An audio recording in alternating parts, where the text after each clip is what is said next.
Hello दोस्तों, आज हम स्वागत करते हैं आपका अपने चैनल वाटिका स्टडी IQ पर। तो बहुत दिनों बाद मिल रहे हैं। सेकेंड सेमेस्टर की केमिस्ट्री की क्लास लेकर आए हैं, जिसमें आप देख सकते हो सेकेंड सेमेस्टर जो फर्स्ट यूनिट है सिलेबस एनालिसिस अपन पहले के वीडियो में हो चुका है। टोटल 8 यूनिट हैं। S block, P block, alkane, cyclo alkane, alkene, cyclo alkyne. ठीक है, नेक्स्ट यूनिट है डाइइन, एल्काइन और उष्मागतिकी यानी थर्मोडायनेमिक्स फर्स्ट है और थर्मोडायनेमिक्स सेकंड, उष्मागतिकी सेकंड है। फिर है समांगी और विषमांगी साम्य है। ठीक है, इक्विलिब्रियम है ना, हाइड्रो और हिट्रो, होमो और हिट्रो। ठीक है, अपनी ये 8 यूनिट है। टोटल के बारे में एक एक यूनिट के बारे में पढ़ेंगे। एग्ज़ाम बहुत जल्दी आ चुकी है। आज है 24 मई। तो आज हम स्टार्ट करने जा रहे हैं और आपकी जून लास्ट या जुलाई फर्स्ट में आपकी एग्ज़ाम्स होने वाली है। अपने पास मोस्टली 35 या इतने ही डेज़ बचे हैं, लास्ट इतने डेज़ हैं जिसमें आपको ये सिलेबस कवर करना है। 8 यूनिट कवर करनी है। उम्मीद करते हैं कि आपको ये समझ में आया होगा। ये प्योर हिंदी मीडियम के लिए है और इसमें इंग्लिश मीडियम वाले बच्चे भी कर सकते हैं, क्योंकि इसमें बाईलैंग्वेज होगा। इंग्लिश मीडियम में भी बताया जाएगा आपको। तो सेकेंड और फोर्थ सेमेस्टर दोनों की क्लास आएंगी। केमिस्ट्री और जूलॉजी, बॉटनी, सबकी तीनों की क्लास आएंगी आपकी, फोर्थ सेमेस्टर की और सेकेंड सेमेस्टर की। अभी अपने सेकेंड सेमेस्टर की क्लास करते हैं, तो देखते हैं। आइए, आपके जो साथ वाले हैं उन्हें भी शेयर कीजिए जो सेकेंड सेमेस्टर या फिर आपके जो केमिस्ट्री या बॉटनी की, जूलॉजी की, उनको तीनों में से कोई सी भी क्लास चाहिए। तो वैसे एक ही प्लेटफॉर्म पर आपको तीनों क्लासेस अवेलेबल होगी, जो कि और जितना ज़्यादा आप लोगों का सपोर्ट होगा, क्लासेस रेगुलर आएगी। तो कमेंट में ज़रूर बताना कि आपको क्लास कैसे लगी, नोट्स कैसे लगे, आपको समझ में आ रहा है या नहीं आ रहा। ठीक है, चलो स्टार्ट करते हैं अपन। आपकी जो फर्स्ट BSc सेकेंड सेमेस्टर के है ये, अब यूनिट क्या है? फर्स्ट एस ब्लॉक एलिमेंट्स हैं। एस ब्लॉक और पी ब्लॉक में डिफरेंस है, डिफरेंस भी आ सकता है क्वेश्चंस में। बाकी आप देख सकते हो एस काफ़ी ज़्यादा हद तक सिमिलरिटी है। अगर आपको एस ब्लॉक याद हो गया तो पी ब्लॉक आपको याद करने में कोई दिक्कत नहीं होगी। तो देखो, एस ब्लॉक के तत्वों के सामान्य गुण, अब इनकी जो प्रॉपर्टीज़ होती है वो देखते हैं। कैरेक्टर, तो ग्रुप 1 व 2 के एलिमेंट एस ब्लॉक के तत्व कहलाते हैं। यानी जो आपकी पीरियोडिक टेबल होती है उसमें जो फर्स्ट ग्रुप और सेकंड ग्रुप 2 है, उनके जो एलिमेंट्स होते हैं वो क्या कहलाते हैं? एस ब्लॉक एलिमेंट्स कहलाते हैं। 1 यानी कि वो जो फर्स्ट ब्लॉक और सेकंड ब्लॉक में आएंगे वो क्या कहलाएंगे? एस ब्लॉक कहलाएगा, जो शुरुआत में होगा। ठीक है, अब उसमें कौन कौन से होते हैं? एक तो लिथियम होता है, सोडियम होता है, पोटेशियम होता है, रुबिडियम होता है, सीजियम होता है, फ्रेंशियम होता है।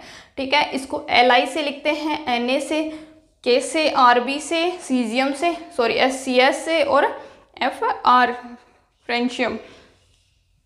इतना आप लोगों को क्लियर होगा। ये तो बहुत ईजी है, अपन छोटी क्लासों से पढ़ते आए हैं पीरियोडिक टेबल के बारे में। फिर है, इन्हीं सभी तत्वों के ऑक्साइड क्षारीय होते हैं। अब इन तत्वों के जब रिएक्शन करवाएंगे तो क्या अपन को मिलेगा? तो तत्वों के ऑक्साइड क्या होंगे? क्षारीय होंगे। यानी जब इनकी अपन रिएक्शन करवाएंगे तो इनके ऑक्साइड क्या मिल जाएंगे आपको? क्षारीय होते हैं। इसलिए इन्हें क्या कहा जाता है? क्षारीय धातुएं कहा जाता है या क्षार धातु कहा जाता है। यानी एल्किल मेटल, एल्किल क्षार और मेटल यानी धातु, आप जानते होंगे ये तो। फिर है ग्रुप 2 में सभी एलिमेंट, सभी ग्रुप में भी 6 एलिमेंट्स होते हैं। दोनों में 6 एलिमेंट्स हैं, इसमें भी 6 एलिमेंट्स हैं, इसमें भी 6 एलिमेंट्स हैं। पहला एलिमेंट कौन सा है? Beryllium, magnesium, calcium, strontium, barium, radium. किससे लिखा जाता है इसको? Be से, Ba से, मैग्नीशियम को Mg, स्ट्रोंशियम को Sr, रेडियम को Ra से लिखा जाता है, Ra से लिखा जाएगा। और इन धातुओं को, अब उनको तो क्या कहा था? एल्किल मेटल कहा था। इनको क्या कहा जाता है? Alkyl metal, alkyl earth metal कहा जाता है। ये क्षारीय मृदा धातुएं होती हैं। ठीक है, अपन देखते हैं आगे। देखो, तो नेक्स्ट देखो, जैसे उनको अपन ने क्या कहा था, क्षारीय मृदा धातुएं, और जो ये सेकंड जो ब्लॉक है उसकी जो एलिमेंट्स होते हैं वो क्या होते हैं, सेकंड ग्रुप के एलिमेंट्स क्षारीय मृदा धातुएं। क्यों कहते हैं क्षारीय मृदा धातुएं कहते हैं, क्योंकि इनके ऑक्साइड भी क्षारीय होते हैं। दोनों में अब डिफरेंस क्या है कि दोनों के क्षारीय होते हैं, बस इनमें क्या है, ये मृदा में मिलते हैं। ये क्या मिलते हैं, मृदा में मिलते हैं। फिर है इनमें अंतिम इलेक्ट्रॉन एस उपकोष में परिवर्तित प्रवेश करता है। जब ये दोनों एलिमेंट्स, अब किसी एक एलिमेंट्स के लिए बात नहीं हो रही है, अब दोनों एलिमेंट्स के लिए बात हो रही है। जैसे फर्स्ट ग्रुप के लिए भी बात हो रही है और सेकंड ग्रुप के लिए भी बात हो रही है कि दोनों ग्रुप के जो एलिमेंट्स हैं वो कहाँ प्रवेश करते हैं, एस उपकोष में प्रवेश करते हैं। क्या लाइन क्या लिखी है इसमें, इनमें अंतिम इलेक्ट्रॉन एस उपकोष में परिवर्तित करते हैं। इनमें किनमें, ग्रुप 1 और ग्रुप 2 दोनों में। तो देखो लिथियम है 3 नंबर पे आता है, सब जानते हो 3 नंबर पे आता है। अब इसका इलेक्ट्रॉनिक विन्यास क्या हो जाएगा, 1s2 2s2 हो जाए, 2s1 हो जाएगा। ठीक है, अब जैसे इस पे है 11, ये सोडियम आता है 11 नंबर पे आता है, आप जानते हो। मैग्नीशियम 12 नंबर पे आता है, और इसका सोडियम का क्या हो जाएगा, 1s2 2s2 2p6 3s1। अब ये कितना हो गया, 2 2 4 4 6 10 और 10 और 1 11। तो ये कितने नंबर पे आ गया, 11 नंबर पे आता है। ठीक है, फिर है एस उपकोष में 1 या 2 इलेक्ट्रॉन हो सकते हैं। जो एस उपकोष होता है उसमें कितने इलेक्ट्रॉन होंगे, या तो 1 इलेक्ट्रॉन होगा या 2 इलेक्ट्रॉन होगा। देखो इसमें 1 इलेक्ट्रॉन है लास्ट एस ब्लॉक में, देखा होगा आपने। इसमें 2 या 2 इलेक्ट्रॉन या 1 इलेक्ट्रॉन ही होगा, इससे ज़्यादा नहीं होगा। ग्रुप 1 के एलिमेंट्स में एस ब्लॉक में 1 इलेक्ट्रॉन, देखो ये एस ब्लॉक के हैं तो इनमें 1 इलेक्ट्रॉन होगा। जैसे मैग्नीशियम को ले लिया तो मैग्नीशियम में कितने हो जाएंगे, 2 हो जाएंगे, क्योंकि 12 होंगे तो उसका मैग्नीशियम का कॉन्फ़िगरेशन क्या हो जाएगा, आप जानते हो 1s2 2s2 2p6 और 3s2। यानी कि जो सेकंड ग्रुप है, जो ग्रुप सेकंड है उसके जो एलिमेंट्स हैं उनमें तो क्या आ जाएगा, 2 इलेक्ट्रॉन होंगे। जो फर्स्ट ग्रुप होगा उनमें एस ब्लॉक में 1 इलेक्ट्रॉन होगा। इतना ये जो डिफरेंस है वो आपको पता चल गया होगा कि ग्रुप 1 है, देखो जैसे ग्रुप 1 है और ये ग्रुप 2 है, तो इसमें तो क्या हो जाएंगे, एस ब्लॉक में इलेक्ट्रॉन कितने हो जाएंगे, 1 हो जाएंगे। इसमें इलेक्ट्रॉन क्या हो जाएंगे, 2 हो जाएंगे। ठीक है, इतना आपको समझ में आ गया होगा। अब चलो आगे चलते हैं अपन।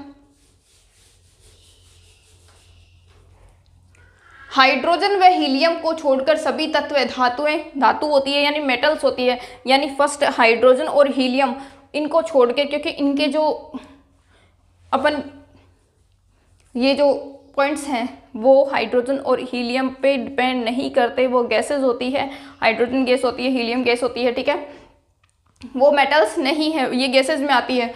ठीक है, तो इसमें ये बाकी सब क्या है, धातुएं हैं। और लिथियम और मैग्नीशियम, यानी कि जो लिथियम और मैग्नीशियम है उन 2 को छोड़कर कोई भी संकुलाइन नहीं बनाता। यानी संकुलाइन एक तो लिथियम बनाएगा और एक कौन बनाएगा, मैग्नीशियम बनाएगा एस ब्लॉक में। फिर है इनके गलनांक व क्वथनांक काफ़ी कम होते हैं। इनके गलनांक और क्वथनांक क्या होते हैं, काफ़ी कम होते हैं, जिसकी वजह से ये आसानी से पिघल जाते हैं। सोडियम का देखोगे आप कितना कम होता है। सोडियम को कहते हैं ना कि ये अपवाद है धातुओं में, इसको चाकू से काटने पर भी कट जाता है। पोटेशियम कट जाता है, तो ये सारे क्या है, अपवाद हैं। तो ये इतनी जो इनका गलनांक और क्वथनांक इतना उच्च नहीं होता जितना आपके गोल्ड का होता है, सिल्वर का होता है, ठीक है, एल्यूमिनियम का होता है, उतना नहीं होता। ये जो होती है वो नॉर्मल गैसेस होती है, नॉर्मल मेटल्स होती है, सॉरी। ये सभी धातुएं अत्यंत मुलायम होती हैं। अब ये सारी क्या हो जाएंगी, मुलायम हो जाएंगी। इनको चाकू से काटने पर ये कट जाएंगी। ये पनीर नहीं होती क्या, आप जब पनीर को चाकू से काटते हो उसी टाइप से ये जो धातुएं होती है ये भी आसानी से आप काट सकते हो। नाम के लिए तो ये धातुएं हैं पर इनको आसानी से आप काट सकते हो। कम आयनन ऊर्जा, यानी कि इनकी आयोनाइजेशन एनर्जी है, आयनन ऊर्जा है, वो क्या होती है, कम होने के कारण इनके इलेक्ट्रॉन आसानी से उत्तेजित होकर उत्तेजित हो जाते हैं, मतलब जब उत्तेजित करवाया जाता है इनको तो आसानी से उत्तेजित होकर ये इलेक्ट्रॉन त्याग देते हैं या फिर इलेक्ट्रॉन ग्रहण कर लेते हैं और ये विभिन्न रंग का प्रदर्शन करते हैं। मतलब कि जब अगर इनको गर्म किया जाता है तो ये रेड, जो लिथियम होगा वो रेड कलर देगा, सोडियम होगा येलो कलर देगा और बेरिलियम करेगा वो क्या हो जाएगा, ग्रीन कलर हो जाएगा। इतना उम्मीद करते हैं समझ में आया होगा। आगे करते हैं, आगे का जो किया है वो नेक्स्ट क्लास में मिलते हैं। आपको अगर समझ में आया तो कमेंट बॉक्स में कमेंट ज़रूर करना कि आपको नोट्स कैसे लगे। और ये बेस्ट से बेस्ट नोट्स हैं, आप कहीं भी चले जाओ बेस्ट नोट्स, आपको कोई ये नहीं कहेगा कि ये बेस्ट नोट्स नहीं हैं। ठीक है, अब आप लोग कमेंट में ज़रूर बताना नोट्स कैसे लगे। प्लस मिलते हैं बाय बाय नेक्स्ट वीडियो में। धन्यवाद।